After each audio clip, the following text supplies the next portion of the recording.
শুরু করছি আজকের অনুষ্ঠান। বিষয় উন্নত প্রথায় আমন ধানের চাষ। বন্ধুরা, নিশ্চয়ই আপনারা তৈরি হচ্ছেন আমন ধান চাষ করার জন্য। কেউ কেউ হয়তো বীজ সংগ্রহের কাজ শুরুও করে দিয়েছেন বা করবেন বলে মনে মনে ভাবছেন, তাই তো? এই অবস্থায় আপনাদের যদি একটু উন্নত প্রথা সম্পর্কে জানানো যায় তাহলে কেমন হয়? নিশ্চয়ই ভালো হয়। তাই এই বিষয়টা মাথায় রেখেই কিন্তু আমাদের আজকের এই পরিবেশনা বা উপস্থাপনা, যাই বলুন না কেন, বিষয় আবারও বলছি, উন্নত প্রথায় আমন ধানের চাষ। এ বিষয়ে বলার জন্য আজ স্টুডিওতে উপস্থিত আছেন রাজ্য কৃষি দপ্তরের অবসরপ্রাপ্ত যুগ্ম কৃষি অধিকর্তা মাধব চন্দ্র ধারা। নমস্কার। যিনি, একটু বলে দিই মাধববাবু আপনার পরিচয়টা, যে যিনি বর্তমানে, আপনি তো এখন কমিউনিটি এরিয়া ডেভেলপমেন্ট প্রজেক্টে যে রয়েছে, কমিউনিটি এরিয়া ডেভেলপমেন্ট কর্পোরেশনের আদার, যাকে আমরা সাধারণভাবে সিএডিসি বলে থাকি, সেই সংস্থার কোথায় রয়েছেন? বৈচি প্রজেক্টে। আপনার তো দীর্ঘ কর্মজীবন, এর একটা বড় সময় কেটেছে আমাদের রাজ্যের সরকারি খামার চুচুড়া ধান গবেষণা কেন্দ্রে। তো ধান সম্পর্কে আপনার যে বিশেষ অভিজ্ঞতা, আমরা নিশ্চয়ই চাইবো আজ আপনি সেটা ভাগ করে নেবেন আমাদের কৃষক বন্ধুদের মধ্যে, তাই তো? তাহলে প্রথমে বরং আমরা একটু জেনে নিই, শ্রোতা বন্ধুরা, মাধববাবুর পরিচয়। উনি রাজ্য সরকারের যুগ্ম কৃষি অধিকর্তা হিসেবে ছিলেন, বর্তমানে সিএডিসির বৈচি প্রজেক্টে কর্মরত আছেন। তো মাধববাবু, একটু আপনার কর্মজীবনের ধান চাষের অভিজ্ঞতা যদি আমাদের বন্ধুদের বলেন। আমি চুচুড়া ধান গবেষণা কেন্দ্রে 1989 থেকে কাজ করেছি।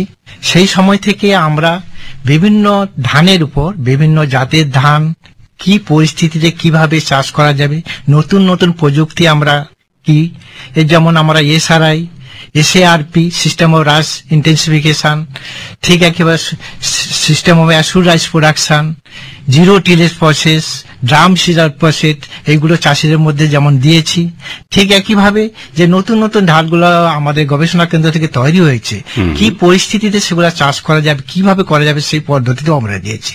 একইভাবে আমরা প্রতিকূল পরিবেশে, অর্থাৎ খরা পবনশীল এরিয়া, যেমন আমরা ধর বাঁকুড়া পুরুলিয়া এরিয়া, সেখানেও আমাদের গবেষণা কেন্দ্র আছে, বাঁকুড়াতে আছে, পুরুলিয়ার হাতোয়াড়ায় আছে। সেখানে আমরা খরা সহনশীল যে জাতগুলো নতুন নতুন হয়েছে, সেগুলাকে কি বিশেষ পদ্ধতিতে চাষ করা গিয়ে চাষিরা তাদের লাভ বেশি করতে পারে। ঠিক একবার নোনা সহনশীল, নোনা এরিয়ায় আমাদের বিশাল এরিয়া, দক্ষিণ 24 পরগনা থেকে পূর্ব মেদিনীপুর, হাওড়া বিশাল এরিয়া আছে। আমাদের গবেষণা কেন্দ্র গোসাবাতে আছে। সেখানে আমরা নতুন নতুন যে জাতগুলা বের করিয়েছি, সেগুলা কিভাবে চাষ করা যায়। এবং আমাদের প্রতি বছরই কিছু কিছু এরিয়া আছে যেগুলোতে বন্যা পবন, মানে জলে নিমগ্ন হয়ে যায়, সেই নিমজ্জনাত্ম অবস্থায় জলে ডুবে থেকে কিভাবে ধান চাষ করা যায় এবং তার জন্য বিশেষ বিশেষ জাত, সেগুলো এবার বিশেষ কি পদ্ধতি অবলম্বন করা হয়, সেগুলো আমরা চাষের মধ্যে দিয়েছি। এই জ্ঞানগুলো নিয়ে আমি আমার দীর্ঘ জীবন চুচুড়া ধান গবেষণা কেন্দ্রে যেমন বিভিন্ন পদে এবং সর্বশেষে 8-10 বছর আমি ইনচার্জ হিসাবে চুচুড়া ধান গবেষণা কেন্দ্রে কাটিয়েছি। তা বন্ধুরা, বুঝতেই পারছেন, চুচুড়ার মতো রাজ্যের একটা নামী ধান গবেষণা কেন্দ্রের দায়িত্বে যিনি ছিলেন, তিনি কিন্তু আর কেউ নন, আমার পাশেই বসে রয়েছেন আমাদের হয়ে আপনাদের কিছু বলার জন্য। যে বিষয়টা এখন কিন্তু আপনাদের বিশেষভাবে নজর দেওয়া উচিত, যে সমস্ত কৃষক বন্ধুরা আমাদের রাজ্যে ধান চাষ করছেন। ধান আমাদের মুখ্য ফসল বা প্রথম ফসল, তো আমরা সকলেই ভাত খেয়ে থাকি। সেই হিসেবে আমাদের রাজ্যে উৎপাদিত ধানের কিন্তু একটা বিশেষ গুণগত মান রয়েছে বলে এটা আমাদের দেশে সর্বজন বিদিত। যে কথাটা প্রথমেই বলতে হয় ধান চাষের ক্ষেত্রে, যে জাত নির্বাচন করতে হবে, সঙ্গে দেখে নিতে হবে ভালো বীজ, কিভাবে সংগ্রহ করা যায় সেসব বোঝা দরকার। মাধববাবু কি বলবেন? প্রথমে বলি, ভালো বীজ সংগ্রহ করতে হবে, সার্টিফাইড বীজ সংগ্রহ করতে হবে। এবং সরকারি যেসব প্রতিষ্ঠান আছে, আমি প্রথমেই বলি চাষি ভাইদের, আপনারা বিভিন্ন গবেষণা কেন্দ্র, যেমন আমাদের আগে চুচুড়া ধান গবেষণা কেন্দ্র এখনো আছে, থাকবেও, ঠিক বাঁকুড়াতে আছে, পুরুলিয়া আছে, এইসব গবেষণা কেন্দ্র থেকে আপনারা বীজ সংগ্রহ করুন, বা আমাদের বিভিন্ন ব্লক লেভেল থেকে আরম্ভ করে ডিস্ট্রিক্ট লেভেল পর্যন্ত বিভিন্ন ফার্ম আছে, সেখানে ভালো ফাউন্ডেশন বীজ থেকে সার্টিফাইড সিড প্রোডাকশন হয়, এবং সেখানে রেটটা সর্বনিম্ন চাষি ভাইদের জন্য চিন্তা করে আমাদের পশ্চিমবঙ্গ সরকার রেটটা খুবই কম, সেখান থেকে বীজ সংগ্রহ করুন। অথবা আপনারা আমাদের যে সিড কর্পোরেশন আছে, ওয়েস্টবেঙ্গল সিড কর্পোরেশন, সেটা বিভিন্ন ডিস্ট্রিক্টে আছে, তারাও বিভিন্ন কম রেটে বিক্রি করছেন, সেই সব জায়গা থেকে সংগ্রহ করুন এবং সার্টিফাইড ভালো বীজ সংগ্রহ করুন। এছাড়া আমাদের সিএডিসি, আমি যেখানে বর্তমান কর্মরত, প্রায় প্রতি জেলাতেই আছে, সেখানেও আপনারা কম রেটে বীজ পাবেন এবং সার্টিফাইড ভালো বীজ পাবেন। এই সম্মত সংগ্রহ জায়গা থেকে আমরা যদি বীজ সংগ্রহ করেন, আপনাদের বীজের যে দামটা সেটা অনেক কম পড়বে, তার মানে আপনার লাভ প্রফিটেবল হবে এবং ভালো বীজ পাবেন। কারণ এই সব জায়গা থেকে যে বীজের দাম তা হাফ থেকে 1/4 কম রেটে পাবেন, যেগুলো প্রাইভেট কোম্পানিগুলো যে রেটে বিক্রি করে, এবং ভালো বীজ পাবেন, সেটা কিন্তু মনে রাখবেন। তাহলে মাধব বাবু, এই জিনিসটা কিন্তু কৃষক বন্ধুদের মাথায় রাখতেই হবে যে বীজ আমরা সে সমস্ত জায়গা থেকে সংগ্রহ করব যে প্রতিষ্ঠান নাকি সরকারি প্রতিষ্ঠান এবং বিশ্বস্ত প্রতিষ্ঠান। এই যে বিশ্বস্ত কথাটা, এর মধ্যেই কিন্তু লুকিয়ে আছে কোথাও যেন দায়বদ্ধতা, যে আমি আপনাকে আপনার যে উৎপাদনের দায় সেটা বহন করছি, অর্থাৎ সরকার কিন্তু এখানে বীজের গ্যারান্টি দিচ্ছেন। মাধববাবু সেই কথাই বলছেন। তো এ তো গেল বীজ সংগ্রহের বিষয়। জাত নির্বাচনের ক্ষেত্রে কিভাবে আমরা বুঝে নেব কখন কোন জাত, কি মাটির জন্য কি জাত, কোন জলের জন্য কি ধরনের জলের কোন সিচুয়েশনে কি ধরনের জাত ব্যবহার করব, সেই সবগুলো নিয়ে আমি বলছি। প্রথমে আসি আমরা খরা সহনশীল, খরা প্রবণ এরিয়া আমাদের পশ্চিমাংশ, বীরভূম, বাঁকুড়া, পশ্চিম মেদিনীপুরের কিছু পার্ট, দুর্গাপুর, আসানসোল এরিয়া, বীরভূমের কিছু পার্ট, ঝাড়গ্রাম, এগুলো হচ্ছে খরাপ্রবণ এরিয়া। সেই সব অঞ্চলের জন্য যে জাতগুলো আমরা সুপারিশ করেছি, তার মধ্যে আছে আদিত্য, অন্নদা, যামিনী, খণ্ডগিরি, হীরা, প্রভাত, অঞ্জলি, ডিআরআর ধান 42 এইটার সম্বন্ধে একটু বলে। এটা আয়ার 64 ডিআরটি বলে, অর্থাৎ আয়ার 64 ডিআরটি, নট রেজিস্ট্যান্ট জিন, যেটা সেটাকে ওর মধ্যে ঢুকানো হয়েছে। আচ্ছা, তার মানে এটা ডট রেজিস্ট্যান্ট, মানে খরা সহনশীল জন্য যে গুণটা, এই জিনটা এর মধ্যে ঢুকানো হয়েছে।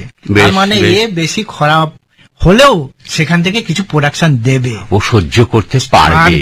এইরকম একটা চার্জ আড়াই 64 ডিআরটি ওয়ান।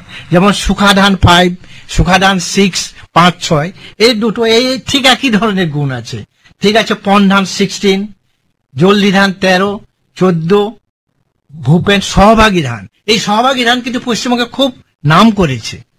সহভাগী ধান এই যে ভালো, মানে খরা অবস্থায় ভালো একটা প্রোডাকশন দিচ্ছে। সেই জন্য এই খরা প্রবণ এরিয়ায় এই সব জাতগুলো যদি আপনারা চাষ করেন তাহলে আরো বেশি পাবেন। ঠিক একইভাবে খরা প্রবণশীল এরিয়া যেগুলো চাষ, এগুলো উঁচু জমি, খরা প্রবণ এরিয়া মানে উঁচু জমিতে চাষ। এগুলো আমাদের অন্যান্য জায়গায় যে উঁচু জায়গা আছে সেই জায়গার জন্য আমরা এই জাতগুলো সুপারিশ করতে পারি।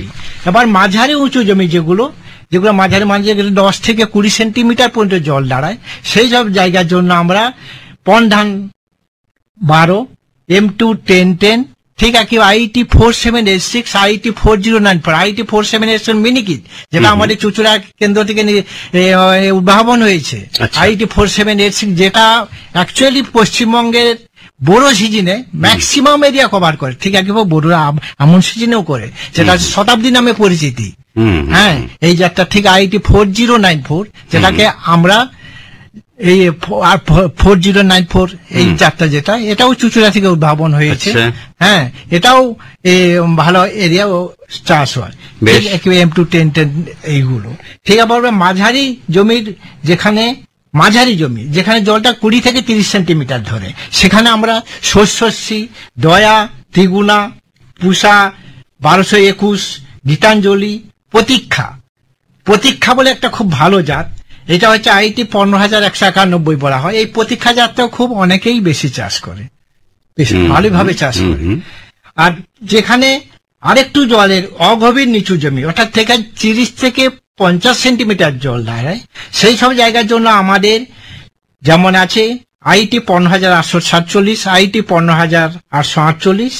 এই এরিয়ায় ম্যাক্সিমাম যে জায়গাটা চাষ হয় সেটা হচ্ছে MTU 7029 স্বর্ণ, MTU 7029 যেটা স্বর্ণ নামে, স্বর্ণ নামে স্বর্ণ ধান মানে ভীষণ ভাবে বিখ্যাত, সকলের মুখে মুখে নামটা। এইখানে একটা ব্যাপার আছে, অনেকে স্বর্ণ ধান বলে, অনেকে স্বর্ণ মাসুরি বলে, ব্যাপারটাকে তিনটে কিন্তু আলাদা জিনিস। তাহলে স্বর্ণ আর স্বর্ণ মাসুরি তো আলাদা আলাদা। স্বর্ণ মাসুরি একটা দেশি ধান, স্বর্ণ হচ্ছে MTU 7029, সেটা উন্নত উন্নত ধান। আর আইটি 5656 সেটা হচ্ছে স্বর্ণ ধান, তিনটে আলাদা জিনিস, কিন্তু চাষিরা অনেকেই কনফিউজ হয়ে যায়।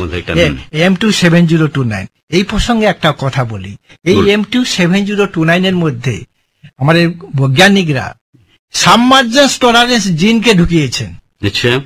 তার মানে জলে ডুবে থাকলেও 8 থেকে 10 থেকে 12 দিনও জলে ডুবে থাকলে সেখানে কি হয়, ওই ধান থেকে পরবর্তীতেও আমরা কিছু ফসল তুলে নিতে পারবো। সেটাকে বলা হয় স্বর্ণ সাবান। ঠিক একইভাবে সাবিত্রী সাবান, সাবিত্রী বলে একটা জাত আছে যেটা নিচু জমিতে হয়। ঠিক একইভাবে সাম্মা মাসুরি সাবান, এই সাম্মা মাসুরি বলে একটা জাত আছে, সেই সাম্মা মাসুরি সাবানের সঙ্গে এইরকম সাবমার্জেন্স টলারেন্স, এইরকম সাবমার্জেন্স টলারেন্সের উপর গবেষণা করে এইসব কাজগুলো আছে। তার ম্যানেজমেন্ট কি করে করা যায় সেগুলো আমরা দিয়েছি, সেগুলো এখন পরে যদি সম্ভব হয় আপনাদের কাছে আনতে পারবো। ঠিক একইভাবে এখানে কৌশল্যা সুজলা আছে।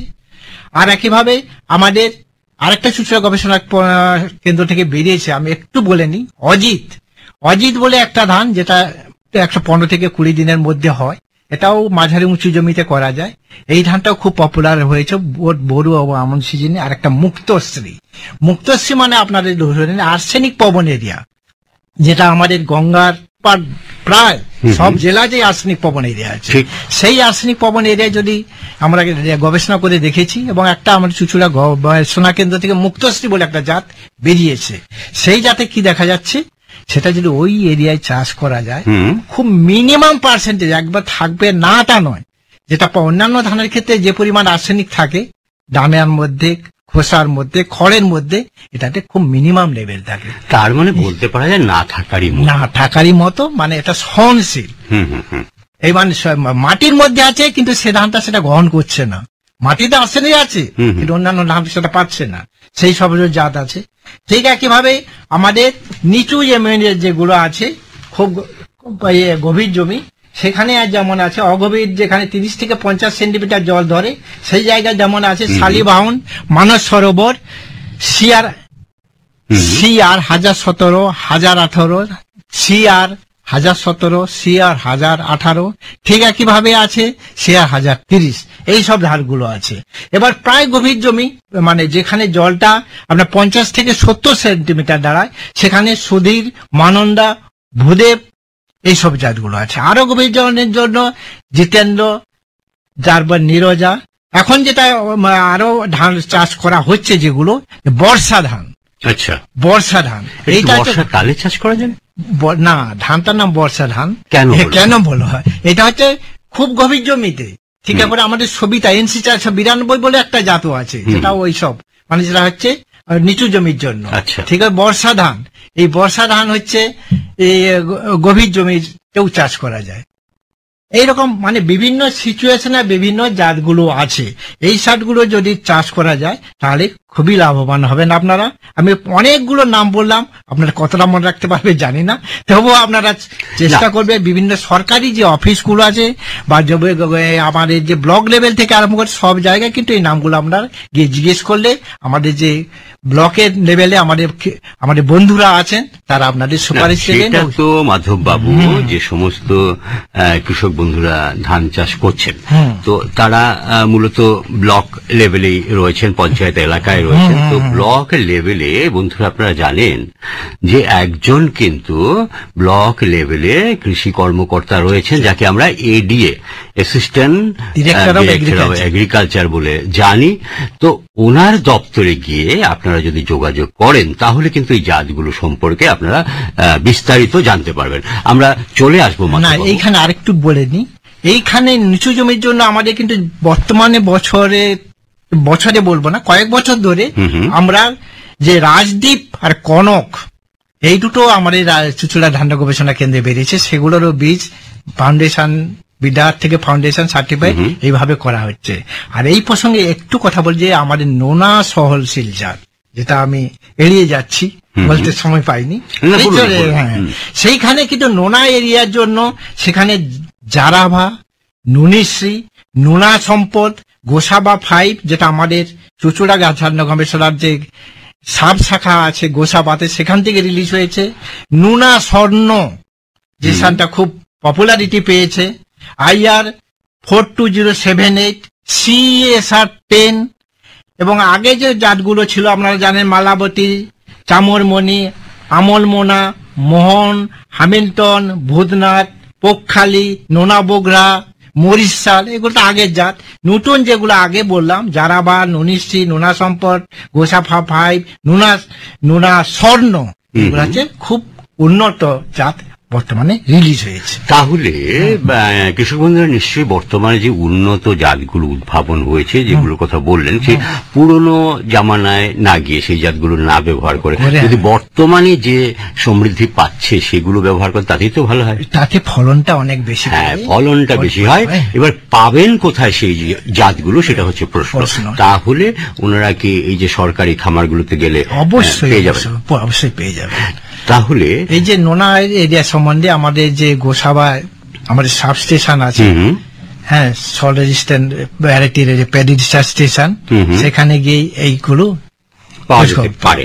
তো এবারে তাহলে চাষী বন্ধুরা, আমরা ধরে নিলাম যে জাত নির্বাচন হয়ে গেল, বীজ আমরা সংগ্রহ করে নিলাম। তো পরবর্তী পদক্ষেপ কি হবে? বীজতলা কিভাবে প্রস্তুত করবো, কিভাবে প্রস্তুতি নেব? বীজতলা শুকনো করা যায়, আবার কাদা জমিতেও করা যায়, দুটো প্রসেস করা যায়। অনেকে বাধ্য হয়ে, আর বিশেষ করে যেগুলা নাবি জাত, সেগুলো লং ডিউরেশন যে জাতগুলো, সেগুলো বাধ্য হচ্ছে, জুন মার্ক করো, হ্যাঁ, সেখানে বাধ্য হচ্ছে তারা যে শুকনো জমিতে ধান ফেলা। আবার যদি কারো জলের সংস্থান থাকে, অর্থাৎ সামনে ডিপটের পুকুর আছে, তখন কাদা করে জমিতে চাষ করা। এই কাদা করে জমিতে চাষ করার জন্য তারা আগে কি করবে, জমিটাকে যেখানে সূর্যালোক ভালো পায়, জলের সংস্থান আছে, সেখানে জমিটাকে 2-3 বার ভালো করে চাষ দেবে। এবং আমরা যে কথা বলি, অর্থাৎ যে জমি রোয়া করবে, ধরে 1 একর জমি রোয়া করবে, 1 একর জমি মানে 4000 স্কোয়ার মিটার, তার 1/10, যা জমি রোয়া করবে তার 1/10, অর্থাৎ 400 স্কোয়ার মিটার জমিতে বীজতলা তৈরি করবে। 400 স্কোয়ার মিটারে বীজতলা তৈরি করবে। এই 400 স্কোয়ার মিটার এরিয়ার যখন বীজতলা তৈরি করবে, মানে 1 একর জমি রোয়া করার জন্য, সেখানে তারা 2-3 বার ভালো করে চাষ দিবে। প্রথমে জৈব সার দেবে, সেই জৈব সার 1 থেকে 1.5 টন ওই জায়গায় 400 স্কোয়ার মিটার মধ্যে দেবে। সেইখানে দিয়ে তারপরে কি করবে, জমিটা ভালোভাবে তৈরি করলো, এবং মূল সার হিসাবে তারা কি দেবে, যেটা দেবে 2 KG nitrogen, 2 KG phosphate, 2 KG potash, NPK, হ্যাঁ, ওই জায়গার জন্য ঠিক এইটা দেবে। এটা বেসাল্ট হিসাবে জমি তৈরি করে তারপরে অঙ্কুরিত বীজ ফেলে। অঙ্কুরিত বীজ কত লাগবে? বীজ 1 একর জমি রোয়া করার জন্য যদি সরু ধান হয় তাহলে হচ্ছে 15 থেকে 18 কেজি একরের জন্য, মাঝারি মোটা হয় তাহলে 18 থেকে 21 কেজি পার একর, আর যদি মোটা ধান হয় তাহলে 21 থেকে 24 কেজি এই পরিমাণ মোটা বীজ সংগ্রহ করবে আমন ধানের জন্য। তাহলে কৃষক বন্ধুরা, আপনারা কিন্তু জেনে নিলেন যে কি পরিমাণ কি করতে হবে, সে মাধববাবু কিন্তু আপনাদের পরিষ্কার করে বললেন। এরপর বীজটা তৈরি করে এই বীজ অঙ্কুরিত করবেন, তার আগে বীজ শোধন করতে হবে। হ্যাঁ, এই যে আপনি বীজ শোধনের বিষয়টাতে আসলে খুবই একটা গুরুত্বপূর্ণ বিষয়। আজকাল কিন্তু কৃষক বন্ধু আপনারা জানেন যে আমরা শুধুমাত্র বীজ শোধনের কথা বলি না, চারা শোধন এবং জমির মাটি শোধন, হ্যাঁ। প্রতিটা শোধনই কিন্তু খুব গুরুত্বপূর্ণ আপনার ভবিষ্যতে ভালো উৎপাদন বা খরচ কমানোর জন্য। এটা বিশেষভাবে গুরুত্বপূর্ণ। মাধববাবু যদি একটু বিস্তারিত হ্যাঁ, বলেন। এই বীজ শোধন করার জন্য আমরা কি করব, বীজটা যখন অঙ্কুরিত করার আগে যখন জলে ভিজাবো, শেষ 8 ঘন্টা সময় আমরা কি দেব, থাইরাম বা ক্যাপটান 3 গ্রাম প্রতি 1.5 লিটার জলে। কারণ 1.5 লিটার জলে কেন বলছি, 1 কেজি বীজের জন্য 1.5 লিটার জল লাগবে। হ্যাঁ, অথবা ব্যাভিস্টিন 2.5 গ্রাম। এখন আমরা ম্যানকোজেব এবং কার্বেন্ডাজিম এর যে মিক্স পাওয়া যায় সেটাও আমরা 2.5 গ্রাম এই হিসাবে, বা রিডোমিল 2.5 গ্রাম, এই ধরনের যে যেগুলো পাওয়া যায় সেগুলো যদি বীজ শোধন করি জলে, মানে শেষ 8 ঘন্টার সময় আমরা যখন জলে ভিজিয়ে রাখবো সেই সময় ওই ওষুধটা দিয়ে মিশ্রিত করে নিতে হবে, তারপরে আমরা অঙ্কুরিত করে ফেলবো। এছাড়া যদি আমরা অজৈব থেকে জৈবতে করি তাইলে আমাদের টাইকোডার্মা ভিরিন্ডি, টাইকোডার্মা হার্জিনিয়াম এগুলো আমাদের কত 4 থেকে 5 গ্রাম। এই যে দুটো বললাম পিসিস হচ্ছে আমরা জীবাণু দিয়ে আমরা বীজ শোধনও করতে পারি। এইটার পরিমাণও তো খুব কম লাগে, পরিমাণও কম লাগে প্রতি কেজি বীজের জন্য। এবার মূল জমিতে যদি আমরা যে জমিতে বীজ তোলা করব বা মূল জমি রোয়া করব, তার মাটি শোধন করার জন্য ঠিক ওই দুটোই, টাইকোডার্মা ভেরিন্ডি বা টাইকোডার্মা হার্জেনিয়াম, এগুলো আমরা 3 কেজি প্রতি হেক্টরে, একরে লাগবে 1 কেজি 250 গ্রাম, 200 থেকে 250 গ্রাম। যদি আমরা 10 গুণ মাটির সঙ্গে মিশিয়ে মাঠে ছড়িয়ে দিই তাহলে দেখা যাবে সেই যে জায়গাটা মানে মাটিটা শোধন হয়ে যাচ্ছে। এবার বীজ শোধন মাটি শোধন দুটোই করতে পারি, বীজ শোধন করতে পারি, মূল জমিও শোধন করতে পারি, এইভাবে করতে পারি। আচ্ছা, এটা কি জরুরি? কেউ যদি বীজ শোধন করেন তারপর কি আবার চারা শোধন, মাটি শোধন, সব শোধনগুলোকে একসঙ্গে করতে হবে, মানে একবার লাগানোর জন্য? একবার লাগার জন্য বীজ শোধন করলাম, বীজটা এবার মাটির মধ্যে কোনো জীবাণু যদি থেকে থাকে সেটাকে যদি শোধন করে নিই তাহলে সেটা সহজে মাঠে অ্যাটাক করতে পারবে। আচ্ছা, হ্যাঁ, এইভাবে মানে স্টেপে স্টেপে সব করলে কিন্তু খরচটা একটু কম, কিন্তু পরবর্তী স্টেজে যে রোগটা বিশেষ করে পোকাও আছে, সেগুলো যে আক্রমণটা যদি কম হয়, কারণ ওই পরিস্থিতিতে ওইগুলা দমন করতে গিয়ে চাষির একটা ব্যাপক পরিমাণ খরচ হয়, সেইগুলা কিন্তু এই আগে থেকে এই ব্যবস্থা নিয়ে সেই খরচটা কমে যাবে।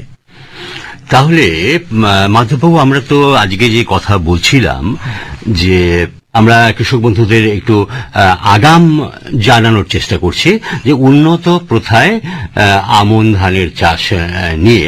তো আমরা আলোচনাটা চালিয়ে যাচ্ছি, আমাদের হাতে সময় কিন্তু আর বেশি নেই, হয়তো মিনিট 5 আমরা বলতে পারবো। একটু আপনার কাছে জেনে নেব, এই বীজতলা প্রস্তুতি ও সার প্রয়োগের ব্যাপারটা আমরা মোটামুটি হয়ে গেল, আলোচনার মধ্যে এসে গেল। রোগ পোকা নিয়ন্ত্রণের ব্যাপারটা সামান্য আপনি একটু তুলে ধরলেন। এবার মূল জমির ব্যবস্থাপনা সম্পর্কে 2-4 কথা যদি বলেন। মূল জমি যেহেতু মূল জমি তৈরি করার সময় আমরা বিশেষ করে জোর দেব জৈব সারের উপর। জৈব সার সে অ্যাজোলাও হতে পারে, সে গোবর সারও হতে পারে, ভার্মি কম্পোস্ট হতে পারে। এইগুলো যে কোনো জৈব সার অবশ্যই আমরা দেব, অবশ্যই। ইভেন আমরা অ্যাজোলা চাষ করতে পারি জমিতে, দ্বৈত চাষ, ধানের সঙ্গে একসঙ্গে। অথবা আমরা কি করতে পারি, আমরা ধনচা চাষ করতে পারি, 6 সপ্তাহ বয়সে তাকে মাটির সঙ্গে মিশিয়ে দিতে পারি। ইভেন আমরা একই জমিতে যদি আমরা কলাই চাষ করি, সেই কলাই ফার্স্ট সেকেন্ড পিকিং করে নিয়ে সেটা পুরোটা যদি আমরা মাটির সঙ্গে মিশে দিই, এইভাবে মানে আমরা অনেক ধরনের জৈবর কথা সবসময় চিন্তা করব। এই যেটা বললাম কলাই চাষ করি, কথা কেন চিন্তা করব? হ্যাঁ, কেন চিন্তা করব? জৈবর কথা এই কারণে চিন্তা করব, আমরা অজৈব প্রসেস, রাসায়নিক যে সারগুলো দিয়ে থাকি সেখানে আমরা কি দেখি, 2 কি 3টে, কোনো বা একটা মূল খাদ্য উপাদান পায়। ঠিক। আর গাছের কি দরকার? গাছের হচ্ছে ধান গাছের জন্য শত ধরনের সিলিকন এক্সট্রা, ধানের ক্ষেত্রে এই শত ধরনের খাদ্য প্রাণ দরকার। হ্যাঁ, সে 3টে তৈরি করতে পারে, আর বাকিগুলো নিজে তৈরি করতে পারে না গাছ, আমরা সবাই জানেন। সেইগুলো সবগুলো একসঙ্গে পেতে হলে কোথা থেকে পাবে? জৈবর কাছ থেকে। মানে সেক্ষেত্রে জৈব সারই উপযুক্ত। উপযোগী। এই প্রসঙ্গে একটু মাধববাবু বলেও রাখি, কৃষক ভাইরা কিন্তু আজকাল দেখছেন এবং নিজেরা বুঝতে পারছেন যে অতিরিক্ত সার, মানে রাসায়নিক সারের সার, কথা হ্যাঁ। বলছি, ব্যবহার করেও কিন্তু জমির উর্বরা শক্তি আর বাড়াতে বাড়ছে পারছে না। না। এই কারণটা এইখানেই, মানে উর্বরতা বাড়ছে না কেন, মানে এই যে তার প্রশ্ন হচ্ছে মাটির মধ্যে অন্যান্য যে খাদ্য উপাদানগুলো দরকার, সেকেন্ডারি নিউট্রিয়েন্ট, মাইক্রো নিউট্রিয়েন্ট যেগুলো আছে, সেইগুলো তো আমরা দিচ্ছি না ঠিক মতো। ঠিক। একটা না করে একটাই যদি কোনো উপাদানের অভাব হয়, তার জন্য তার একটা তার পুষ্টি সাধনের জন্য গাছে যে শারীরবৃত্তীয় কার্যকলাপ, পুষ্টি সাধন, সেগুলো কিন্তু ব্যাঘাত ঘটছে। সেই কারণেই আসলে রোগ পোকার আক্রমণ এবং ফলনের পরিমাণ কমছে। এই জন্য আমাদের যে আপনারা কৃষক বন্ধুদের কাছে যে আমরা বলেছি যে আজ 20 বছর আগে যে ফলন পেলাম এখন পেয়েছি না কেন, কারণ তো ওইখানে আপনি জৈব সার ঠিক মতো দিন, তারপর রাসায়নিক আমরা মাটির পরীক্ষার ভিত্তিতে দিন, দেখবেন আপনার ফলন ঠিক আগের মতোই পাবেন। আমরা আলোচনা এখানে শেষ করব। আমরা কথা বলছিলাম উন্নত প্রথায় আমন ধানের চাষ নিয়ে।